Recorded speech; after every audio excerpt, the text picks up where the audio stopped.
నమస్తే, welcome to NSTV news. ముందుగా ముఖ్యాంశాలు.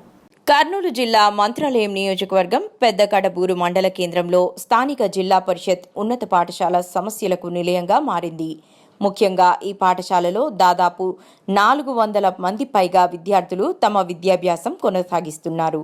అయితే పాఠశాల చుట్టూ ప్రహారీ గోడలు లేకపోవడంతో విద్యార్థులు తీవ్ర ఇబ్బందులకు గురవుతున్నామని మీడియాకు తెలిపారు. అంతేకాకుండా పాఠశాల ముందు భాగమున ప్రధాన గేటు లేకపోవడం, పాఠశాల ఆవరణంలో దట్టమైన ముళ్లకంప చెట్లతో నిండిపోయింది.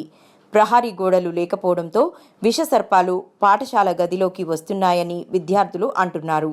అదేవిధంగా పాఠశాల ఆవరణలో వర్షపు నీరు, సాగునీరు పారుదల వల్ల మరింత ఇబ్బందులకు గురి కావాల్సి వస్తుందని అన్నారు.